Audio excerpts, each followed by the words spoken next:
গ্রেপ্তার হলেন বাংলাদেশি গায়ক নোবেল। কলেজ ছাত্রীকে বাড়িতে আটকে রেখে দিনের পর দিন যৌন হেনস্থা। আবারও বিতর্কে বাংলাদেশি গায়ক মইনুল আহসান নোবেল। এবার অপহরণ ও যৌন হেনস্থার অভিযোগ উঠেছে তার বিরুদ্ধে। এক মহিলাকে টানা 7 মাস নিজের বাড়িতে আটকে রেখে ধর্ষণ ও নির্যাতনের মতো অভিযোগের আঙুল উঠেছে তার দিকে। সোমবার বাংলাদেশের এমার্জেন্সি হেল্প নম্বরে ফোন পেয়ে ওই মহিলাকে উদ্ধার করে পুলিশ।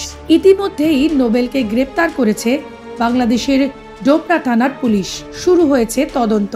জানা যাচ্ছে, এক কলেজ ছাত্রীকে বেশ কয়েক মাস আগে বিয়ের প্রস্তাব দেন গায়ক। শুধু তাই নয়, তাকে দেখা করার জন্য ডেকেও পাঠান। অভিযোগ, এরপর থেকেই নাকি নিজের বাড়িতে তাকে আটকে রেখে নির্যাতন চালিয়ে গিয়েছিলেন নোবেল। শুধু তাই নয়, সেই সমস্ত ছবি ও ভিডিও ফোন বন্দি করে লাগাতার ভয় দেখিয়েও গিয়েছেন বলে তার বিরুদ্ধে অভিযোগ। ব্যক্তিগত জীবন থেকে কর্মজীবন, নিজের কাজের জন্য বারবার সমালোচনার কেন্দ্রবিন্দুতে এসেছেন গায়ক নোবেল। এবারও তার ব্যতিক্রম নয়। বিতর্ক যেন পিছু ছাড়ছে না নোবেলের। উল্লেখ্য, 8 মাস আগেই নেশামুক্তি কেন্দ্র থেকে বাড়ি ফিরেছেন গায়ক। অতীতে রবীন্দ্রনাথকে নিয়ে আলটপকা মন্তব্য করায় বিতর্কে জড়িয়েছিলেন তিনি।